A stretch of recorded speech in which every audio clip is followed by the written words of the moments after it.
안녕하십니까. 암호화폐 정보를 전달해드리는 닥터 비트맨입니다. 즐거운 주말도 슬슬 마무리가 되어가고 있습니다. 남은 시간 편안하게 보내시길 바라면서 제가 준비해온 소식으로 넘어가도록 하겠습니다. 최근 들어서 암호화폐 시장에 반등이 나오면서 좋은 소식들이 많이 나왔었는데 오늘은 그리 좋지 못한 소식들도 나오고 있습니다. 네, 미 CFTC 주간 보고서에서 숏 추세가 지속적으로 이어지고 있다고 합니다. 미국 상품선물거래위원회 CFTC가 발표한 COT 보고서에 따르게 되면 이번 주 시카고 상품 선물 거래소죠. CME 비트코인 선물 거래 딜러 계좌의 포지션에서 롱 포지션이 줄어들고 있다. 여전히 숏 포지션이 주도하는 양상을 이어가고 있다고 합니다. 현재 롱 포지션이 줄어들면서 숏 포지션이 증가하고 있다는 내용이었습니다. 많은 암호화폐 투자자분들께서 단기적으로 가격의 하락을 예상하고 있다는 것이 되겠죠. 이런 소식과 더불어서 이메일 주소에 대량 유출 소식이 나와서 안타까움을 자아내고 있습니다. 바로 글로벌 1위 선물 거래소에서 이루어졌는데요. 한번 보도록 하겠습니다. 네, 비트맥스 거래소가 고객 이메일 주소를 대량 유출했다고 합니다. 과연 무슨 내용일까요? 세계 최대 규모의 암호화폐 파생 상품 거래소죠. 비트맥스에서 고객의 이메일 주소가 대량 누출되는 사고가 발생이 되었습니다. 이를 코인포스트의 편집부에서도 확인을 했다고 하는데요. 네, 비트맥스 측은 이에 대해 사과하며 시급히 대책 조치를 강구하며 유출 피해를 본 사용자와 연락을 취하고 있다 안내를 했습니다. 네, 논란이 되는 것은 대기업에서도 종종 발생하고 있는 메일의 전송 실수인데요. 일괄 전송을 할 때 받는 사람 필드에 있는 메일 주소를 공개하여 전송해 버렸을 것으로 보이고 있습니다. 네, 현재 피해 규모는 구체적으로 알려진 바가 없으며 신뢰 회복을 위해 비트맥스가 향후 어떤 고객 대응을 할지 주목이 되는데 이번에 비트맥스에서 대규모 투자자 등 로열 고객층을 포함한 개인정보가 대량 누출된 것으로 피싱 사기나 부정 로그인에 의한 해킹 리스크 등의 2차 피해도 우려되고 있어서 주의가 필요하다고 합니다. 네, 비트맥스 계정의 메일 주소는 변경이 가능하기 때문에 2단계 인증 설정이나 신규 계정 작성 등 대책이 이렇게 급격하게 이루어지고 있다고 하네요. 네, 비트맥스 거래소의 이메일 주소 유출 소식이었습니다. 참으로 안타깝죠. 암호화폐 시장에 큰 영향력을 행사하는 비트맥스에서 이러한 일이 이루어졌다는 것이 암호화폐 전반적으로도 영향을 주게 되지 않을까, 신뢰도 면에서 떨어지지 않을까 하는 우려가 있습니다. 추가적으로 여기에서는 나오지 않았지만 비트맥스 이메일 유출 사건 후에 비트맥스의 트위터 계정도 해킹되는 사태를 겪었다고 합니다. 해커들은 해킹한 트위터 계정을 통해서 두 건의 메시지를 올렸는데 첫 번째는 비트코인을 빨리 인출하라, 오늘이 인출할 수 있는 마지막 날이다와 두 번째로는 해킹됨, 딱 세 글자 적혀 있었다고 하네요. 그래도 그나마 불행 중 다행인 것이 비트코인 주소가 해킹되지 않은 것, 이것이 다행이라고 볼 수가 있겠죠. 이번 일로 보안에 조금 더 힘쓸 수 있는, 한층 더 성장하는 비트맥스의 모습을 볼 수 있으면 좋겠습니다. 네, 시 주석의 블록체인과 관련된 발언 이후에 중국에서 정말 많은 내용들이 쏟아지고 있죠. 이번에는 중국 정부입니다. 중국 정부 측에서 블록체인 교육 동영상 25개가 공개가 되었는데 비트코인과 이더리움에 관한 내용도 포함이 되어 있다고 합니다. 그럼 한번 보도록 하겠습니다. 네, 중국 정부가 블록체인 교육 동영상 25개를 공개했습니다. 비트코인과 이더리움에 관한 내용도 포함이 되어 있다고 하는데요. 중국 정부가 블록체인 기술에 대해 25개의 교육 비디오를 공개한 것으로 밝혀졌습니다. 중국 공산당 중앙위원회 홍보부가 발표한 일련의 동영상은 일반인들에게 블록체인 기술에 대한 지식을 주는 것인데요. 시진핑 국가주석의 블록체인 기술 추진을 촉구한 공식 발언에 이은 이 움직임에는 중국에서 시민의 지식 수준에서 블록체인 관련 분야를 강화하려 하고 있음을 엿볼 수 있죠.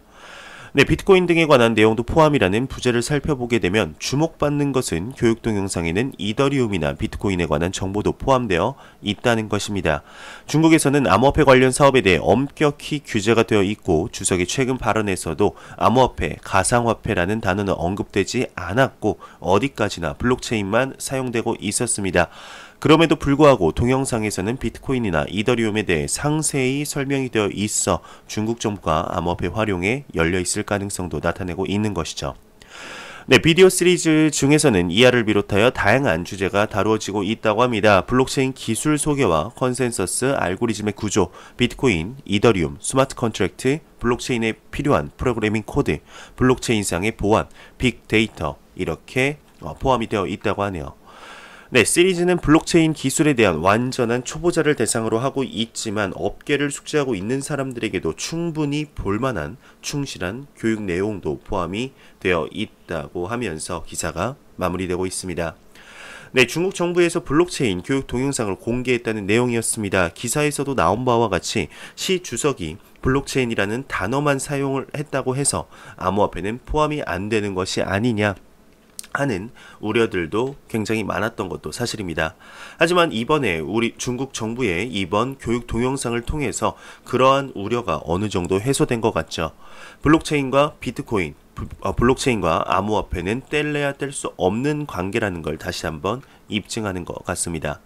네, 중국의 이러한 소식과 더불어서 중국계 암호화폐 거래소죠. 바이낸스가 중국의 수도인 베이징에 새로운 사무실을 개설한다고 합니다. 이 내용에 들어가기 앞서 코인마켓캡에서 가격 보고 다시 본론으로 들어가도록 하겠습니다. 네, 코인마켓캡에서 메이저 탑10 코인들 전반적으로 한번 살펴보겠습니다. 지금 비트코인의 경우 0.7% 상승하며 1080만원대, 이더리움이 0.1% 소폭 하락하면서 21만 4천원대, 리플 XRP가 1.17% 상승하며 345원대를 보여주고 있습니다.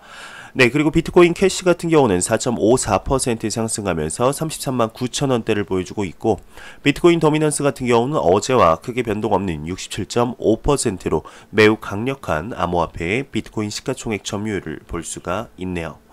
네, 그러면 다시 한번 내용으로 들어가겠습니다. 바이낸스가 중국 수도 베이징에 새로운 사무실을 개설한다고 하는데요.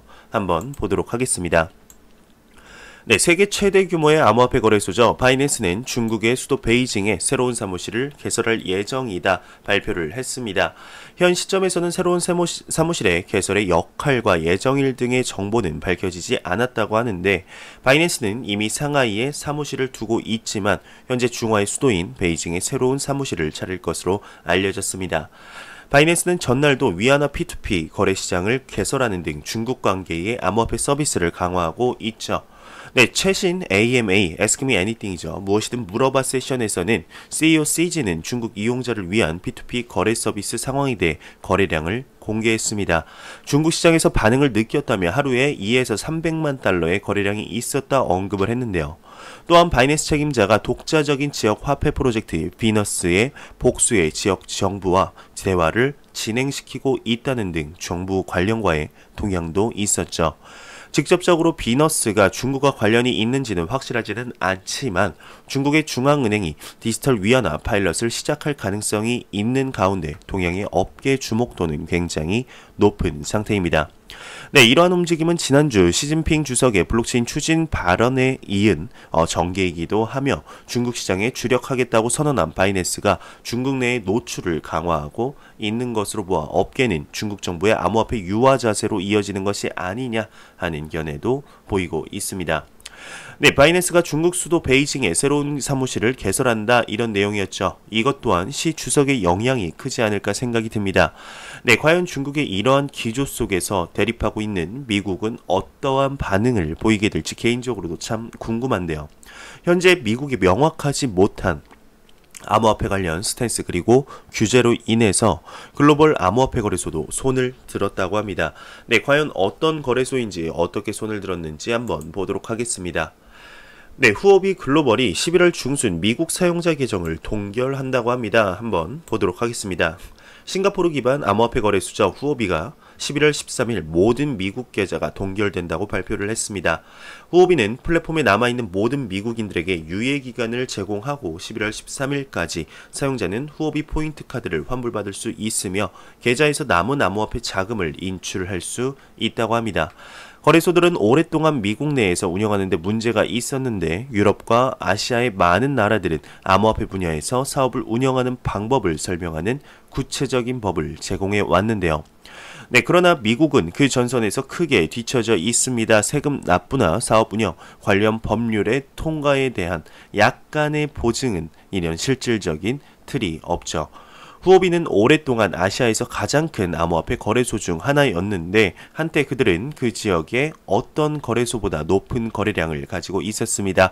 그러나 중국과 다른 동아시아의 큰 나라들이 암호화폐 규정을 단속하고 규제하기 시작했을 때 후오비는 한국과 이후 일본의 사무실을 열면서 세계적인 확장을 모색하기 시작했죠. 네, 후오비 글로벌이 11월 중순 미국 사용자의 계좌를 동결하겠다라는 내용이었습니다. 참으로 안타깝죠. 미국의 이러한 암호화폐 스탠스가 이어질 경우 중국에 뒤처지는 건 시간 문제이지 않을까 생각이 듭니다. 아니면 벌써 중국이 따라잡을 수도 있을 것 같다라는 생각도 드네요. 네, 중국의 이러한 움직임을 견제하는 미국 의원들도 굉장히 많은데요. 암호화폐 시장의 선점을 중국이 하게 될지 미국이 하게 될지 좀 더 지켜봐야 할 것 같습니다. 네, 매일같이 나오는 소식이 있죠. 맞습니다. 바로 리플에 관한 소식이 오늘도 나왔습니다. 총 3가지가 나왔는데 한번 묶어서 같이 보도록 하겠습니다. 리플 정부 관계 관리자는 2020년 미 대선 후보들은 토큰 분류법을 지지한다라고 언급을 했습니다.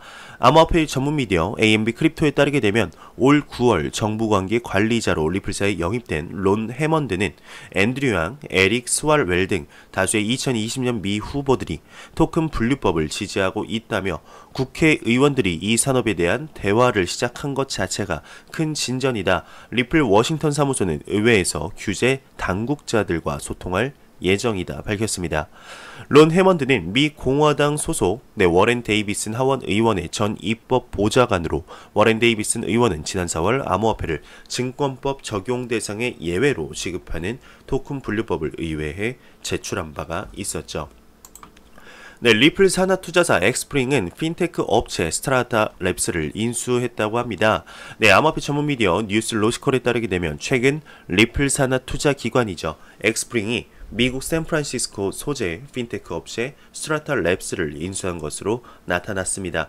네, 이와 관련해 엑스프링은 이제 스트라타 랩스가 개발한 노드 운영 및 확장성 관련 자원은 생태계 전반에 활용될 수 있는 툴이라며 전 세계 개발자들이 인터넷적 프로토콜 네트워크보다 편리하고 접근할 수 있도록 스트라타 랩스의 소유 코드를 오픈소싱할 것이라고 밝혔습니다. 네, 마지막으로는 항상 비교되는 스위프트와의 비교 소식입니다. 리플이 검증을 했습니다.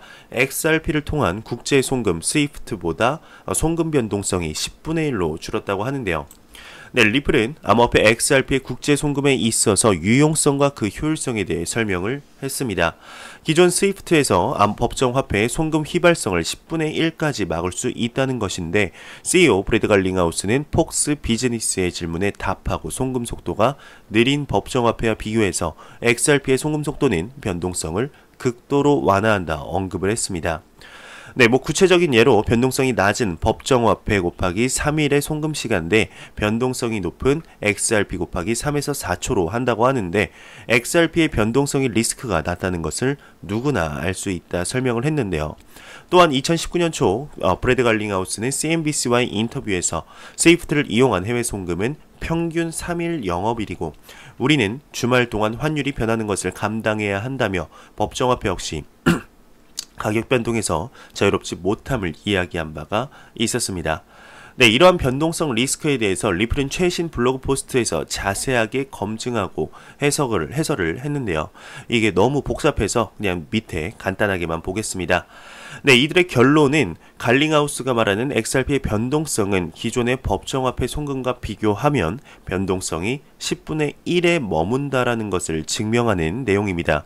실제 수치 기준으로는 최대 8%의 변동성이 억제되어 있어 10%에 달하지도 않았다면서 XRP를 이용하는 송금 기업은 속도가 매우 빠르기 때문에 XRP의 변동성을 회피할 필요가 없다. 머니그램 등의 기업들도 XRP를 애용함으로써 이를 증명한다 언급을 했었죠. 네, 얼마 전에 이제 갈링하우스는 사업 파트너인 미국 송금 대기업 머니그램이 ODA를 더 많은 지역 시장으로 확대하는 사업 계획을 요구했다고 한번 얘기가 나온 적이 있었습니다. 네, 리플 XRP에 관한 내용들을 한번 모아서 봤습니다. 현재 엑스프링의 경우 계속해서 투자를 하여 리플사의 영향력을 내뿜고 있죠. 그와 더불어 이번에는 리플의 XRP를 이용하는 솔루션 9X래피드였던 ODA를 검증했습니다. 네, 그만큼 자신 있고 결과 또한 확실했죠. 세이프트와 송금 속도와 변동성을 비교하는 많은 내용들이 나오고 검증이 되며 실사용 사례가 계속해서 나오고 있는 만큼 리플사의 솔루션을 도입하려는 움직임도 늘어날 것으로 전망되고 있습니다.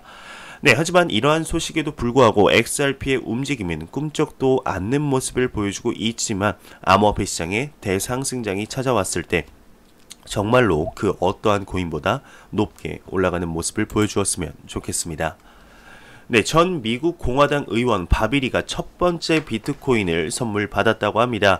네, 암호화폐 전문 미디어 코인텔레그래프에 따르게 되면 론 폴 전 미국 공화당 의원이 지난 10월 28일 중국 최초의 암호화폐 거래소 BTCC의 창업자 바비 리로부터 최초로 비트코인을 받은 것으로 알려졌습니다. 한편 론 폴은 바비 리로부터 받은 비트코인의 정확한 금액은 밝히지 않았다. 이렇게 내용이 나오고 있네요. 네, 아르헨티나 중앙은행이 신용카드로 비트코인 구매 금지를 발표했습니다. 최근 미국 달러 매수에 제한을 가한 아르헨티나 중앙은행은 10월 31일 시민들이 비트코인이나 기타 암호화폐를 사기 위해 신용카드를 사용하는 것을 금지한다 발표를 했는데요. 네, 이 소식은 처음에 11월 1일에 브라질 코인텔레그래프에 의해 보도가 되었습니다. 암호화폐를 언급하는 섹션은 다음과 같은데요. 네, 비트코인 암호화폐 매입은 이 결제 수단으로 비트코인 구매하는 것은 금지가 되어 있다. 이 투자자에 대한 유일한 대안은 은행 계좌에서 송금된 자금으로 하는 것뿐이다. 이 규칙이 신용카드에만 적용이 되는지 직불카드와 선불카드를 포함하는지는 불분명하죠. 네, 아르헨티나 중앙은행은 이러한 조치들이 자국의 외환 보유액을 보존하는 데 매우 중요하다고 언급을 하고 있습니다. 전문가들에 따르면 중앙은행은 더 강력한 환율 통제를 추구하면서 달러의 자국 내 유입을 차단하려는 의도를 갖고 있다고 하는데 아르헨티나 중앙은행은 오는 12월까지 개인의 달러 매입 한도를 월 1만 달러에서 200달러로 크게 낮추며 통제를 강화했다고 합니다. 그 당시 이것은 비트코인 거래의 급증을 야기시켰으며 현재의 신용카드 구매 금지로 이어졌다고 하네요. 네, 트위터 유저가 중국 거래소 라이선스 발급증을 공개했습니다. 도비와는 큰 의미 없는 영업 허가증이다 라고 언급을 했는데요. 네, 중국의 암호화폐 거래소가 곧 합법화되고 규제될 것이라는 보도가 있었었죠. 발행된 라이선스 중 하나가 오늘 온라인에서 유출이 되었습니다. 네, 중국 블록체인 열성팬인 트위터 유저 크립토 이브는 암호화폐 거래 서비스를 위한 중국 라이선스 스크린샷을 공개했는데요.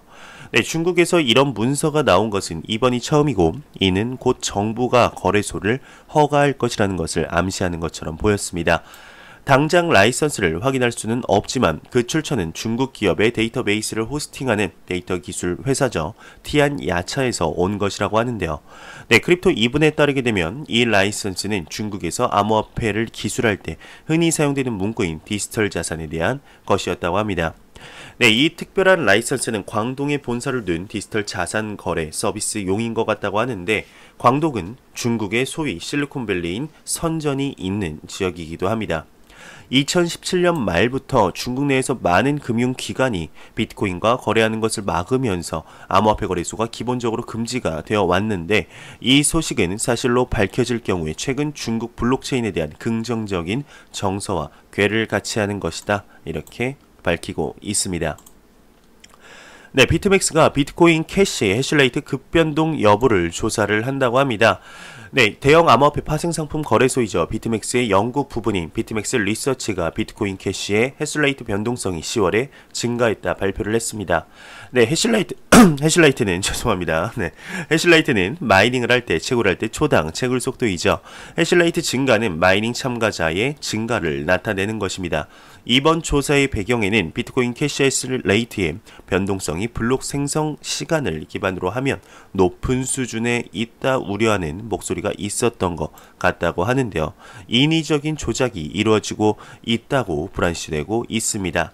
네, 연구팀에 따르게 되면 블록 생성 시간을 바탕으로 해시레이트를 계산하고 있고 그 블록 생성 시간이 랜덤하고 변하기 쉬운 프로세스이기 때문에 해시레이트의 단기간의 변동이 단순한 랜덤인지 실제로 변동되는지를 구분하기 어렵다고 하네요.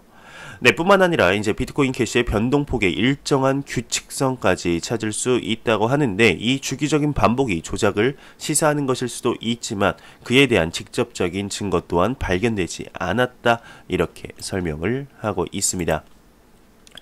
네, 믹스마블이 가상현실 3D 게임 마블랜드를 공개했습니다. 블록체인 기반 게임 제작 및 퍼블리싱 플랫폼 믹스마블이 가상현실 3D 게임 마블랜드를 1일 공개했습니다. 네, 믹스마블은 게임 개발자들이 믹스마블 SDK를 활용해서 블록체인 게임을 개발할 수 있도록 지원하고 있으며 기존 게임과 비슷한 사양의 블록체인 게임 개발을 목표로 하고 있다고 하는데요. 네, 믹스마블이 이번에 공개한 마블랜드는 믹스마블 게임 내 세계관 마블 유니버스의 첫 번째 단계의 게임이라고 합니다. 게임 유저들은 마블랜드를 통해 믹스마블 내 3D 가상 세계에 참여하면서 행성 탐사, 게임 아이템 제작 및 거래 등 다양한 활동을 할 수 있다고 하네요. 게임에 조금 관심이 있으신 분들은 조금 더 알아보시면 좋지 않을까 생각이 듭니다. 네, 스카이피플 5스타즈가 클레이튼과 비의 파트너십을 체결했습니다. 네, 게임 개발사 목이 계속 막 잠기네요. 네, 다시 들어가겠습니다. 게임 개발사 스카이피플은 카카오의 블록체인 기술 계열사인 그라운드X가 자체 개발하고 글로벌 퍼블릭 블록체인 플랫폼 클레이튼과 파트너십을 체결했다고 합니다. 네, 이번 비의 파트너로 합류하게 된 블록체인 RPG 게임 5스타는 정통 게임 개발사로의 노하우와 트론의 슈퍼 노드로 활용하면서 누적된 블록체인 기술력을 바탕으로 2020년 1분기 출시를 목표로 개발 중이다 언급을 하고 있습니다. 네, 5스타즈의 핵심 기술은 기존 블록체인 게임에서의 가장 큰 숙제인 접근성에 대한 부분을 인게임에서 자체적으로 지갑을 생성하는 방식으로 해소하였고, 트랜잭션 수수료에 대한 부분도 대납 기능을 활용하여서 블록체인을 전혀 모르는 일반 유저도 쉽게 트랜잭션을 발생시키며 플레이를 할 수 있다고 합니다. 네, 터키 거래소의 CEO가 프로 축구 시즌에 대대적으로 비트코인 광고를 할 것이다 언급을 했습니다. 네, 2일 코인텔레그래프에 따르게 되면 터키 암호화폐 거래소의 CEO가 미디어와의 인터뷰에서 현재 터키 프로 축구 시즌 비트코인 광고가 대대적으로 이루어지고 있다며 비트코인의 미래는 실제 수요가 결정할 것이다. 지금 당장 비트코인으로 커피를 구입할 수 있느냐 등의 문제는 크게 중요하지 않다 언급을 했습니다. 그는 이어서 비트코인은 금과 비교될 수 있는 가치 저장의 수단으로 자리매김할 것이라고 덧붙이며 기사가 마무리되고 있습니다. 네, OKEX 거래소에서 이제 18개의 거래가 4일 상장 폐지된다고 합니다. 중국계 암호화폐 거래소 OKEX가 공식 채널을 통해 유동성 및 거래량이 적은 페어 거래를 오는 4일 13시 상장 폐지할 예정이다 이렇게 공지를 했는데요. OKEX 거래소를 이용하시는 분들은 조금 더 관심 있게 지켜보셔야 되지 않을까 생각이 들게 됩니다. 네, 제가 준비해온 소식은 여기까지입니다. 마지막으로 코인마켓캡에서 가격 보고 마무리하도록 하겠습니다. 리플 XRP 기준 345원인데요. F5번 한번 눌러보도록 하겠습니다. 네, 똑같이 345.34원 크게 변동성이 없는 모습입니다. 그와 더불어 비트코인 더미넌스 같은 경우는 0.1% 하락한 모습을 보여주고 있는데, 이러한 횡보 및 소폭 상승이 정말 암호화폐 시장의 대상승으로 가는 발판이 되기를 진심으로 바라봅니다. 네, 제가 준비해온 소식은 여기까지입니다. 영상이 도움이 되셨다면 구독과 좋아요 그리고 광고 한 편만 처음부터 끝까지 시청해 주시기 바랍니다. 이 채널은 오직 광고 수익으로 운영이 되게 됩니다. 항상 영상 시청해 주시는 시청자분들, 구독자분들 너무나 감사합니다. 저는 다음 영상으로 찾아뵙도록 하겠습니다. 지금까지 닥터 비트맨이었습니다. 감사합니다.